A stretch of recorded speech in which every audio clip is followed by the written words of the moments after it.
وَكَمْ قَصَمْنَا مِنْ قَرْيَةٍ كَانَتْ ظَالِمَةً وَأَنشَأْنَا بَعْدَهَا قَوْمًا آخَرِينَ۔ یہ سورۃ الانبیاء کی 11 نمبر کی آیت کریمہ ہے۔ اللہ تعالی کے پاک ارشاد کا خلاصہ ہے، اور کتنی بستیاں جن کے رہنے والے لوگ ظالم تھے، ہم نے ان کو پیس ڈالا، تباہ کر ڈالا، اور ان بستیوں کو تباہ کرنے کے بعد ہم نے دوسری قوموں کو پیدا کیا۔ پچھلے زمانے کی تاریخ اور اتہاس بیان ہو رہا ہے۔ بہت سے شہر، بہت سے ملک، بہت سی آبادی جہاں کے لوگ بے ایمان تھے، گناہ کر کے نافرمانی اور ظلم کرنے والے تھے، اللہ نے ان لوگوں کو تباہ کر دیا، برباد کر کے ختم کر دیا، اور ظالموں کو ختم کرنے کے بعد اللہ نے وہاں پر دوسری قوم کے لوگوں کو پیدا کیا۔ فَلَمَّا أَحَسُّوا بَأْسَنَا إِذَا هُمْ مِنْهَا يَرْكُضُونَ۔ سو جب انہوں نے ہمارے عذاب کی آہٹ محسوس کی، سو جب انہوں نے ہمارے عذاب کو آتا ہوا دیکھا تو وہ اس بستی سے نکل کر بھاگنے لگے۔ یعنی ظالم لوگ جب ان پر اللہ تعالیٰ کا عذاب آنا شروع ہوا تو بستی چھوڑ چھوڑ کر کے بھاگنے لگے تاکہ عذاب سے بچ جاوے۔ لا ترکضوا وارجعوا الی ما اترفتم فیہ وارجعوا الی ما اترفتم فیہ ومساکنکم لعلکم تسألون۔ ان کو کہا گیا بھاگو مت، اور عیش کے سامان کی طرف جو تم کو دیا گیا تھا اور تمہارے اپنے مکان کی طرف واپس چلے آؤ۔ جن جگہوں میں تم لوگ عیش کرتے تھے، عیاشی کرتے تھے، اور تمہارے مکانوں کی طرف واپس چلے جاؤ تاکہ تم سے سوال کیا جائے۔ یعنی اپنے عالیشان بنگلے، اپنے پارٹی پلاٹ، اپنے فارم ہاؤس، اپنے تھیٹر جہاں رہ کر کے موج مزے کرتے تھے، وہ چھوڑ کے بھاگتے کیوں ہو؟ رہو وہیں پر، یہیں پر اطمینان سے رہو۔ تم یہ سمجھتے تھے کہ ہمارا بنگلہ، ہمارا محل، ہمارا فارم ہاؤس، ہمارا پارٹی پلاٹ، ہمارا تھیٹر ہم کو یہاں کوئی نقصان نہیں پہنچا سکتا، تو رہو وہاں، بھاگتے کیوں ہو اس کو چھوڑ کر؟ تاکہ تم سے سوال کیا جاوے۔ تم قوم کے بڑے سمجھے جاتے تھے، لیڈر سمجھے جاتے تھے، مشکلی اور تکلیف میں لوگ تم سے مشورہ مانگنے آتے تھے، لہذا آج جب بڑا عذاب آیا، مصیبت آئی، تو بھاگنے کے بجائے گھر میں رہو تاکہ لوگ مشکل میں تمہارے پاس آوے، مشکل کا حل پوچھے، اور تم کو پوچھے کہ بھائی ایسے حالات میں کیا کرنا، رہو نا، بھاگتے کیوں ہو؟ گویا اس آیت کے اندر ان لوگوں کو تعریض کی جا رہی ہے کہ تمہارا سامان، تمہارا مکان، تمہارے بنگلے جس پر تم کو ناز تھا، فخر تھا، عذاب آنے کے بعد کچھ بھی نہیں رہا، دوستوں کا نام و نشان بھی نہیں رہا، نوکر چاکر خادم ان کا بھی کوئی نام و نشان نہیں رہا، جو ہر وقت تم کو پوچھتے تھے سیٹھ یہ لاؤں، یہ کھلاؤں، یہ پلاؤں، کیا لاؤں، کیا آرڈر ہے، وہ سب مٹ گئے، نام و نشان کسی کا باقی نہیں رہا۔ بلکہ لوگ تمہارے پاس آتے تھے، تمہاری محفل میں آتے تھے، تمہاری مجلس میں آتے تھے وہ بھی سب بھاگ کے دور ہو گئے، آج کوئی تمہارے پاس آنے کے لیے تیار نہیں ہے، جب مصیبت آتی ہے تو کوئی کسی کا نہیں ہوتا۔ قالوا یا ویلنا انا کنا ظالمین، جواب میں وہ کہنے لگے ہائے افسوس، یقینی بات ہے کہ ہم ہی ظالم تھے، یعنی ہماری کم بختی کہ ہم لوگ ظالم تھے۔ فما زالت تلک دعواہم حتی جعلناہم حصیدا خامدین، جواب میں وہ لوگ کہنے لگے ہائے افسوس، یقینی بات ہے کہ ہم ہی ظالم تھے، ان کی یہی پکار برابر جاری رہی، ان کا یہی شور و گل برابر چالو رہا، ان کی یہی فریاد برابر چالو رہی، یہاں تک کہ ہم نے ان کو کٹی ہوئی کھیتی، بجھی ہوئی آگ کی طرح فنا کر کے رکھ دیا۔ یعنی جب اللہ کا عذاب آیا تو اس وقت کے اوپر شور مچاتے رہے، چیختے رہے، چلاتے رہے، پکارتے رہے، ہم ظالم ہیں، ہم قصوروار ہیں، ہم نے غلطی کی، لیکن عذاب آنے کے بعد شور کرنے کا کیا مطلب؟ اللہ کا عذاب آیا یہاں تک کہ وہ مر کے ٹھنڈے ہو گئے، جیسے کہ آگ ٹھنڈی ہو جاتی ہے، اس طریقے سے وہ لوگ مر کے ٹھنڈے ہو گئے، ان کا شور گل بالکل ختم ہو گیا۔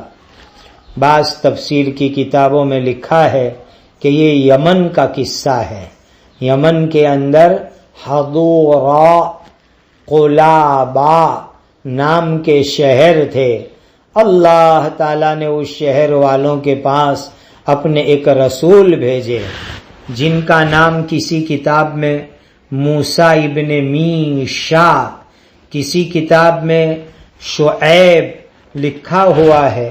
یہ فرعون کے زمانے کے حضرت موسیٰ کے علاوہ کوئی دوسرے موسیٰ ہے، اور مدین والے حضرت شعیب کے علاوہ کوئی شعیب ہے، لیکن یہ قلابہ اور حضورا شہر والوں نے اللہ کے رسول کو قتل کر ڈالا۔ اللہ تعالیٰ نے بخت نصر نام کا کافر ظالم بادشاہ ان پر مسلط کیا، جس نے ان کو تباہ کر دیا، برباد کر دیا۔ یہی بخت نصر ظالم بادشاہ، اس نے یمن والوں کو بھی برباد کیا، اور فلسطین قدس کے رہنے والوں نے جب اللہ کی نافرمانی کی تو ان کے اوپر بھی اللہ نے اسی ظالم بادشاہ کو مسلط کیا تھا۔ ظالم بادشاہ کا مسلط ہونا یہ بھی اللہ تعالیٰ کا ایک عذاب ہے۔ اللہ ہم سب کی حفاظت فرماوے۔ وَمَا خَلَقْنَا السَّمَاءَ وَالْأَرْضَ وَمَا بَيْنَهُمَا لَاعِبِينَ، اور آسمان اور زمین اور جو کچھ ان دونوں کے درمیان میں ہے ہم نے اس لیے نہیں پیدا کیا کہ ہم کوئی کھیل کرنا چاہتے ہو۔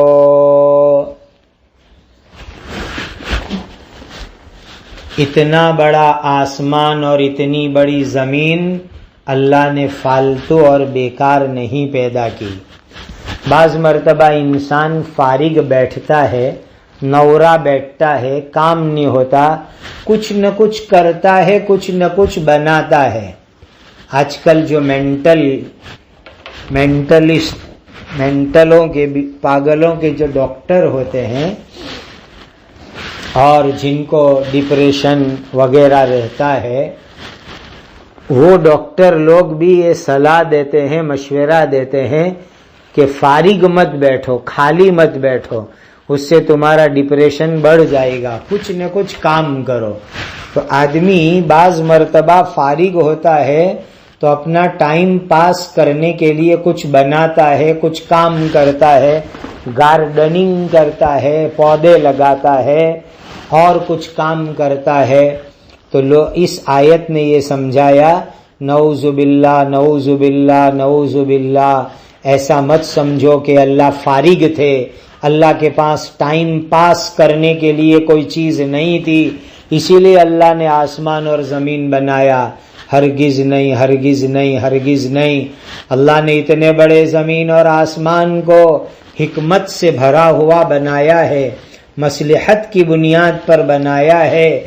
یہ پورا آسمان اور زمین اللہ کے ایک ہونے کو بتلاتا ہے، اللہ کی قدرت کو بتلاتا ہے۔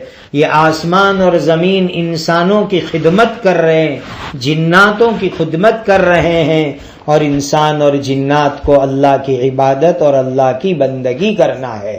اتنے بڑے مقصد کے لیے اللہ نے پیدا کیا۔ مسلمانوں، اگر تم لوگ اپنے آپ کو فارغ سمجھو، ریٹائرڈ سمجھو، کوئی کام نہ ہو، تو یاد رکھو مسلمان کبھی بیکار اور ریٹائر نہیں ہوتا۔ قرآن پڑھو، ذکر کرو، تسبیح پڑھو، نفل نمازیں پڑھو، چھوٹی ہوئی نمازوں کی قضا کرو، اللہ کو یاد کرو، دین کی باتیں سکھاؤ، دین کی باتیں سکھلاؤ، قرآن کی تلاوت، قرآن کی تفسیر پڑھو، سنو۔ کتنا بہترین ہمارے لیے وقت کا مشغلہ اللہ کی طرف سے ملا ہے۔ کام میں وقت بھی لگے گا اور جو ہے ثواب بھی ملے گا، اللہ سے تعلق بھی مضبوط ہوتا چلا جائے گا۔ دیکھو دنیا میں بہت سارے کام ہیں، یہاں لہو اور لعب دو لفظ آئے ہیں۔ ایسے کام جس میں کوئی صحیح مقصد نہ ہو، ایسا کام جس میں صحیح یا غلط کوئی مقصد نہ ہو۔ تو جس کام میں کوئی صحیح مقصد نہ ہو وہ کام لعب کہلاتا ہے۔ جو کام میں صحیح غلط کسی طرح کا کوئی مقصد نہ ہو، خالی ٹائم پاس، وقت گزاری ہو، اس کو لہو کہا جاتا ہے۔ تو اس دنیا کو اللہ تعالیٰ نے بیکار نہیں بنایا۔ اس اللہ تعالیٰ نے اتنے بڑے آسمان اور اتنی بڑی زمین کو اللہ تعالیٰ نے اپنے کمال سے بنایا ہے تاکہ اللہ کے ایک ہونے کو لوگ دیکھ لے، اللہ کے ایک ہونے کو سمجھ لے اور ایک اللہ کی عبادت کرنے والے بن جاوے۔ لو اردنا ان نتخذ لهوا لاتخذناه من لدنا ان كنا فاعلین۔ اگر ہم کو کھیل ہی بنانا ہوتا تو ہم اپنے پاس کی چیزوں میں سے ہی کھیل بناتے، اگر ہم کو ایسا ہی کرنا ہوتا۔ یعنی اگر ہم کو کچھ ٹائم پاس کرنا ہوتا، بیزی ہونا ہوتا، کچھ کھیل تماشا کرنا ہوتا، تو اپنے پاس جو چیزیں ہیں اس میں سے ہم کوئی چیز کو کھیل تماشے کے لیے بنا لیتے، لیکن اللہ کی ذات ہر عیب سے پاک ہے، ہر کھیل تماشے سے پاک ہے، ہر بیکار چیز سے پاک ہے، اور ہر طرح کی لغو لہو سے اللہ کی ذات پاک ہے۔ اللہ تعالیٰ کی ذات کے لیے قرآن کی دوسری آیت میں فرمایا کل یوم ھو فی شأن۔ سبحان اللہ، اللہ تعالیٰ کی ذات بڑی جو ہے قدرت والی ہے، اور اللہ تعالیٰ کی شان بڑی نرالی ہے، بڑی نرالی ہے، بڑی نرالی ہے۔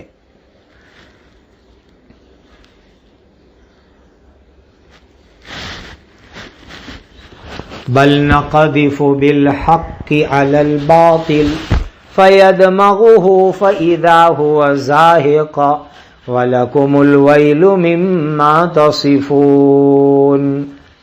بلکہ ہم حق کو باطل پر پھینک مارتے ہیں، سو وہ حق اس باطل کا سر پھوڑ ڈالتا ہے، تب وہ باطل ایک دم ملیامیٹ ہو جاتا ہے۔ اور جو بے بنیاد باتیں اللہ تعالیٰ کے لیے تم بناتے ہو اس سے تمہارے لیے ہی خرابی ہے۔ یاد رکھو اللہ تعالی حق سچائی کو باقی رکھتے ہیں، باطل کو اللہ تعالی مٹا دیتے ہیں۔ اللہ تعالیٰ حق بات کو غالب کرتے ہیں، باطل بات کو مغلوب کرتے ہیں۔ اللہ حق بات کو اونچا کرتے ہیں، باطل بات کو اللہ نیچا کرتے ہیں۔ حق بات کو اللہ چلاتے ہیں، باطل بات کو اللہ تعالیٰ نیست نابود کر کے مٹا ڈالتے ہیں۔ دیکھیے یہ دونوں آیتوں میں دھیان سے سمجھو۔ پہلی آیت میں فرمایا لو اردنا ان نتخذ لہوا، اس آیت میں فرمایا بل نقذف بالحق علی الباطل، یعنی اگر اللہ تعالیٰ کو کوئی مشغلہ، کوئی ٹائم پاس، کھیل بنانا ہوتا تو زمین آسمان کی چیز کو پیدا کرنے کی کیا ضرورت ہوتی؟ اللہ سبحانہ و تعالی جو ہے کھیل تماشا کی چیز اپنے پاس ہی سے بنا لیتے، لیکن دنیا میں بھی عقل والا آدمی، ہوشیار آدمی، سمجھدار آدمی کبھی بھی فالتو کام کرتا نہیں ہے، بیکار بناتا نہیں ہے۔ تو اللہ تعالیٰ تو بڑے حکمت والے، بڑے قدرت والے ہیں۔ یوں بھی تفسیر کی جاتی ہے کہ اللہ تعالیٰ کے لیے یہ یہودی لوگ، یہ عیسائی لوگ بیوی بچے کی بات کرتے ہیں کہ نعوذ باللہ حضرت عیسیٰ کو اللہ کا بیٹا کہتے ہیں، حضرت عزیر کو اللہ کا بیٹا کہتے ہیں۔ تو اللہ تعالیٰ کو اگر بیٹا بنانا ہوتا، اولاد بنانی ہوتی تو انسان میں سے کیوں بناتے؟ اپنے پاس سے اللہ کوئی مخلوق بنا کر کے اس کو اپنی اولاد بنا لیتے۔ اللہ تعالیٰ انسانوں کے محتاج نہیں ہیں، لیکن اللہ سبحانہ و تعالیٰ حق اور باطل میں امتیاز کرتے ہیں، حق اور باطل میں فرق کرتے ہیں، سچائی اور جھوٹ میں جدائی کرتے ہیں۔ اللہ تعالیٰ حق کو جماتے ہیں، باطل کو جمنے نہیں دیتے ہیں۔ جس طریقے سے کوئی وزندار چیز چھوٹی چیز پر مارو تو چھوٹی چیز ٹوٹ پھوٹ کے ختم ہو جاتی ہے، لوہے کی ہتھوڑی لے کر کانچ کے گلاس پر مارو تو کانچ کا گلاس ٹوٹ پھوٹ کے ختم ہو جاتا ہے۔ حق کی ہتھوڑی باطل کے کانچ کے برتن پر پڑتی ہے تو باطل کا کانچ کا برتن ٹوٹ پھوٹ کر کے تباہ ہو جاتا ہے، ختم ہو جاتا ہے۔ وَلَهُ مَن فِي السَّمَاوَاتِ وَالْأَرْضِ وَمَنْ عِندَهُ لَا يَسْتَكْبِرُونَ عَنْ عِبَادَتِهِ وَلَا يَسْتَحْسِرُونَ۔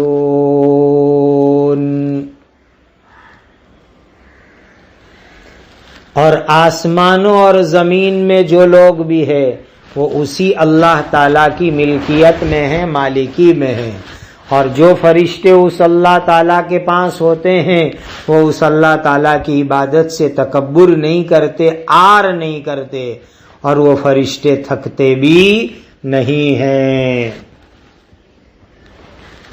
یاد رکھو آسمان زمین کی سب چیزیں اللہ کی مالکی کے اندر ہے۔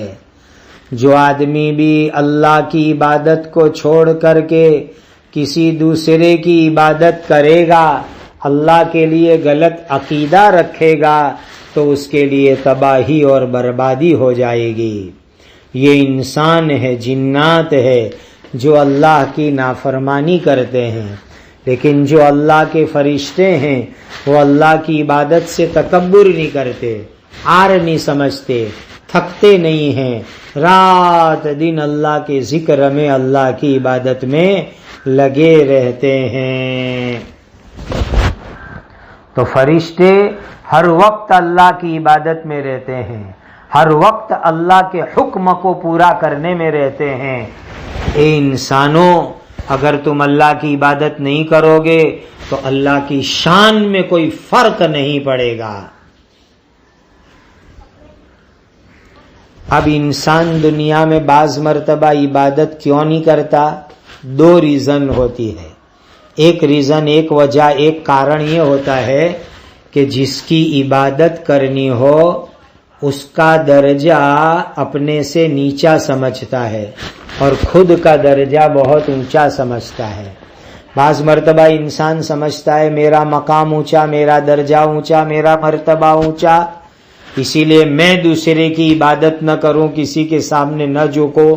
تو سن لو انسانوں، اللہ سب سے بڑے ہیں، سارے انسان جنات تمام مخلوق اللہ کے سامنے بہت نیچے ہیں، اسی لیے سب سے بڑے اللہ کی عبادت کرو۔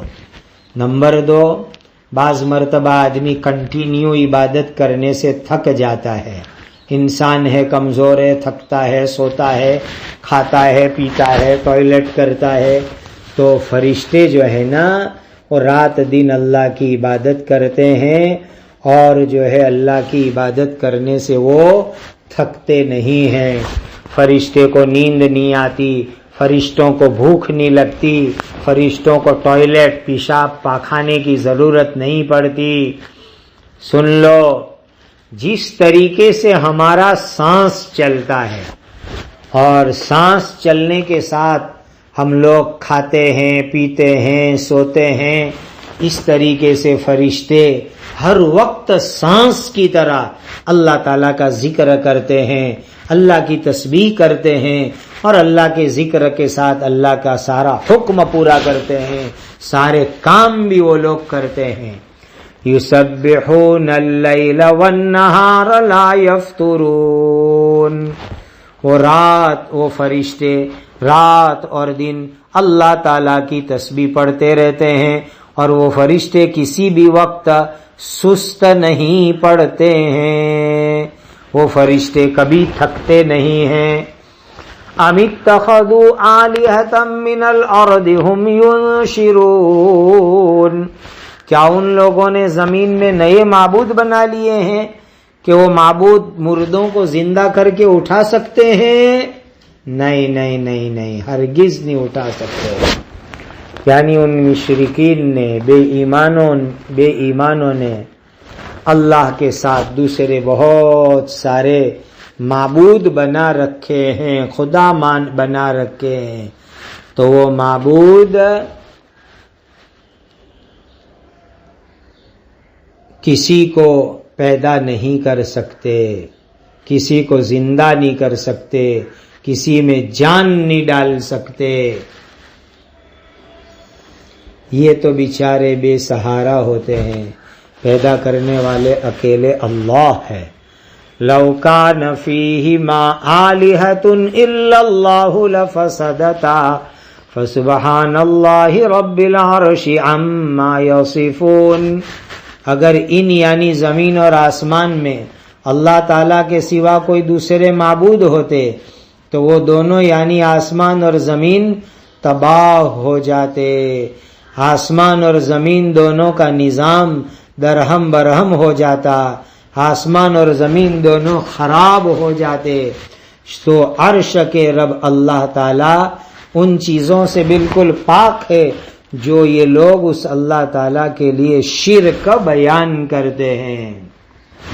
دیکھو ایک بات سمجھو، کوئی گورنمنٹ ہو، کوئی سرکار ہو، اس میں ایک بڑا چیف لیڈر، امیر، خلیفہ، پریزیڈنٹ ہوتا ہے۔ اگر کسی حکومت میں، گورنمنٹ میں، ستا میں 2 پریزیڈنٹ ہوئے تو بڑا جھگڑا ہوئے۔ ایک پریزیڈنٹ کہے گا یہ لا ہوئے، دوسرا کہے گا یہ قانون ہوئے، ایک پریزیڈنٹ کہے گا ایسا کرو، دوسرا پریزیڈنٹ کہے گا تیسا کرو۔ تو دنیا میں ہم دیکھتے ہیں کہ ایک گورنمنٹ میں 2 پریزیڈنٹ ہو تو کیسا تباہ بربادی فتنہ ہوتا ہے۔ ایک مسجد میں 2 متولی ہو تو ایک متولی کہے گا پنکھا لگاؤ، دوسرا کہے گا ایئر کنڈیشن لگاؤ، کیسی فتنے فساد کی باتیں چلتی رہتی ہے۔ تو اللہ تعالیٰ فرماتے ہیں اتنی بڑی زمین، اتنا بڑا آسمان، اتنی بڑی دنیا، اگر 2 یا 2 سے زیادہ خدا ہوتے تو یہ زمین، آسمان، دنیا کی سسٹم سب بیکار ہو جاتی، فیل ہو جاتی، ناکام ہو جاتی۔ اسی لیے کہ ایک خدا کہتا کہ ابھی رات ہوئے، دوسرا خدا کہتا ابھی دن ہوئے، ایک خدا کہتا بارش برساؤ، دوسرا کہتا ٹھنڈی برساؤ، ایک خدا کہتا گرمی ہوئے، ایک خدا کہتا برف برساؤ، تو جو ہے فساد ہو جاتا۔ اور ایک خدا دوسرے خدا کے اوپر آ جاتا، دوسرا خدا ہار جاتا، کبھی یہ خدا جیت جاتا، کبھی وہ خدا ہار جاتا، اور دونوں ایک دوسرے کے مشورے کے محتاج ہوتے تو بھی خدا نہیں ہو سکتے۔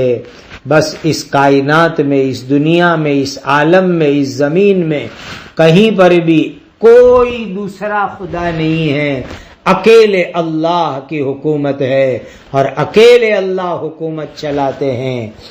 لا يسأل عما يفعل وهم يسألون، اور وہ اللہ تعالیٰ جو کچھ کرتے ہیں ان سے اس کا کوئی سوال نہیں ہوگا، اور ان سب انسان اور جنات سے جو وہ کام کرتے ہیں اس کے بارے میں سوال کیا جائے گا۔ اللہ ہر کام میں مختار ہے، جو چاہے کرے، لیکن انسان نے، جناتوں نے، مخلوق نے جو کیا اس کے بارے میں اللہ تعالیٰ کے یہاں سوال ہونے والا ہے۔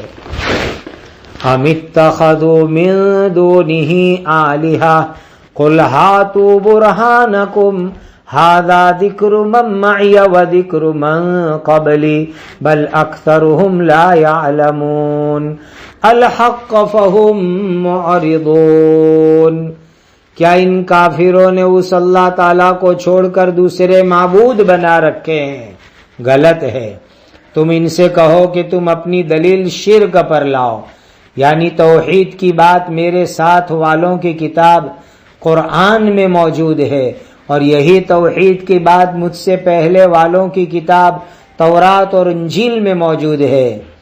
یہ قرآن بھی موجود ہے جس میں میرے ساتھ والے، میرے زمانے والوں کے لیے نصیحت ہے، اور تورات اور انجیل بھی موجود ہے جس میں مجھ سے پہلے لوگوں کے لیے نصیحت تھی۔ یہ قرآن نصیحت ہے میرے ساتھ والوں کے لیے، اور جو لوگ مجھ سے پہلے سے چلے آ رہے ہیں، یہود نصارہ، ان کے لیے بھی قرآن نصیحت ہے۔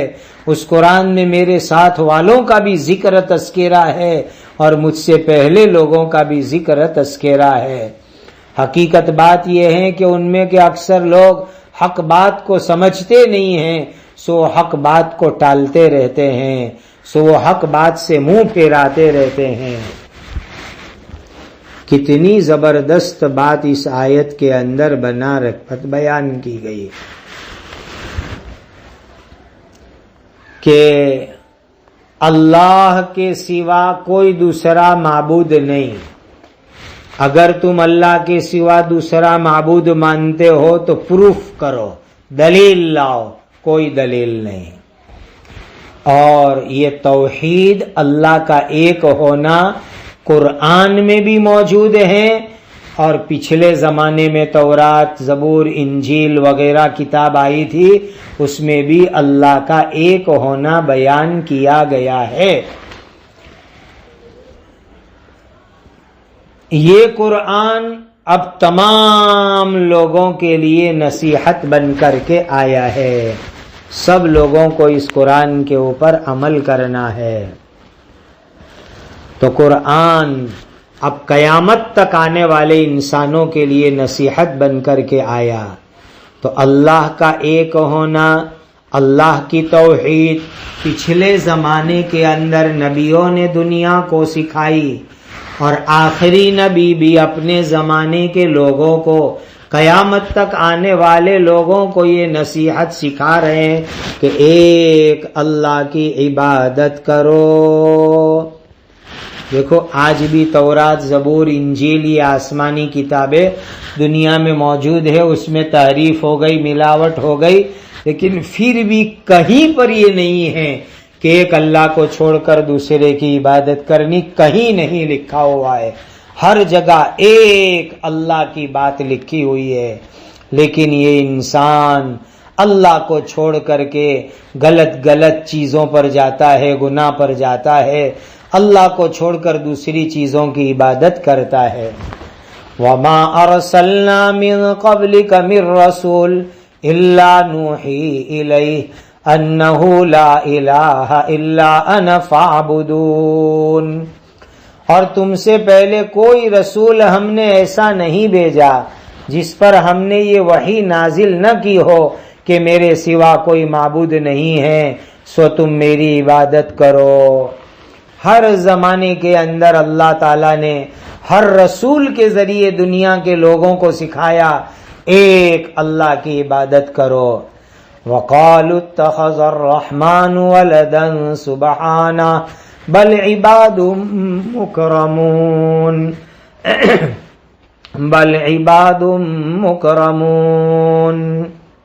اور وہ کافر کہنے لگے کہ رحمان تو فرشتے کی شکل میں بھی اولاد رکھتا ہے، وہ اللہ تعالیٰ پاک ہے، بلکہ وہ فرشتے تو عزت والے بندے ہیں۔ عرب کے کافر، عرب کے مشرک فرشتوں کو اللہ کی بیٹیاں مانتے تھے، تو کہا یہ فرشتے تو اللہ کی عزت والی مخلوق ہے، اللہ کی عزت والی پیدا کی ہوئی مخلوق ہے، وہ اللہ کی بیٹی نہیں ہے، اللہ کی کوئی بیوی نہیں، اللہ کا کوئی بیٹا نہیں، اللہ کی کوئی اولاد نہیں۔ لا يسبقونہ بالقول وهم بأمرہ یعملون۔ اور وہ فرشتے اس اللہ تعالی سے آگے بڑھ کر کوئی بات نہیں بول سکتے، اور وہ فرشتے اس اللہ تعالیٰ کے حکم کے مطابق ہی عمل کرتے ہیں۔ یعنی فرشتے اللہ کی اولاد نہیں ہیں، فرشتے تو ہر وقت ڈرتے ہیں، ادب سے رہتے ہیں، اور اللہ کے آگے نہ کوئی بات بولتے ہیں نہ کوئی کام کرتے ہیں۔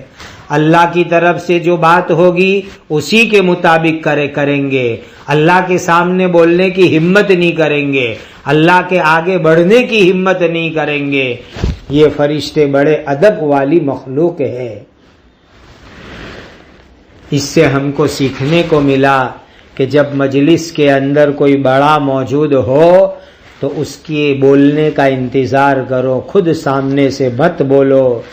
بڑوں کے سامنے خود سامنے سے بول کرنا یہ ادب کے خلاف ہے۔ یعلم ما بین ایدیہم وما خلفہم ولا یشفعون الا لمن ارتضی وہم من خشیتہ مشفقون۔ وہ اللہ تعالیٰ ان فرشتوں کی اگلی پچھلی باتوں کو جانتے ہیں، اور وہ فرشتے کسی کی سفارش نہیں کر سکتے مگر یہ کہ جس کے لیے اس اللہ تعالیٰ کی مرضی ہو اس کی سفارش کریں گے، اور وہ سب فرشتے اس اللہ تعالیٰ کی ہیبت سے، اللہ کے خوف سے ڈرتے رہتے ہیں۔ فرشتے اللہ تعالیٰ کی بڑی ادب والی مخلوق ہے، اور اللہ تعالیٰ انسانوں کے، جناتوں کے، فرشتوں کے، اپنی مخلوق کے تمام حالات جانتے ہیں کہ یہ پیدا ہونے سے پہلے کیا تھے، پیدا ہونے کے بعد کیا ہے، ختم ہونے کے بعد کیا ہوں گے، سب اللہ تعالیٰ اچھی طریقے سے جانتے ہیں۔ اور یہ فرشتے اپنی مرضی سے کسی کی سفارش نہیں کر سکتے، اللہ تعالیٰ کی مرضی ہوگی اسی کی فرشتے سفارش کریں گے، ایمان والوں کی، نیک کام کرنے والوں کی سفارش کریں گے۔ اور یہ فرشتے اللہ کے خوف سے، اللہ کی ہیبت سے ڈرتے رہتے ہیں، گھبراتے رہتے ہیں۔ وَمَن يَقُلْ مِنْهُمْ إِنِّي إِلَٰهٌ مِّن دُونِهِ فَذَلِكَ نَجْزِيهِ جَهَنَّمَ كَذَلِكَ نَجْزِي الظَّالِمِينَ۔ اور بالفرض ان فرشتوں میں سے کوئی یوں کہہ دے کہ اس اللہ تعالیٰ کے سوا میں معبود ہوں تو ہم اس کو جہنم کی سزا دیں گے، ایسے ظالموں کو ہم اسی طرح سزا دیا کرتے ہیں۔ یعنی یہ فرشتے اللہ کی مرضی کے خلاف کچھ نہیں کرتے، کچھ نہیں بولتے، لیکن مان لو بالفرض والتقدیر، مان لو کہ اگر کوئی فرشتہ یوں کہے کہ مجھے خدا مانو تو پھر اس صورت میں اللہ اس کو جہنم کی آگ میں ڈالیں گے، اور جہنم کی آگ میں ڈال کر کے اللہ اس کو خطرناک سزا دیں گے۔ حالانکہ یہ فرشتے اللہ کی مرضی کے خلاف کچھ نہیں بولتے۔ اے انسانوں، ایک اللہ کی عبادت کرو، اے انسانوں ایک اللہ کا حکم پورا کرو، اے انسانوں ایک اللہ کی نافرمانی مت کرو، اے انسانوں اللہ کے سچے پکے عبادت کرنے والے بن جاؤ۔ اللہ ہم سب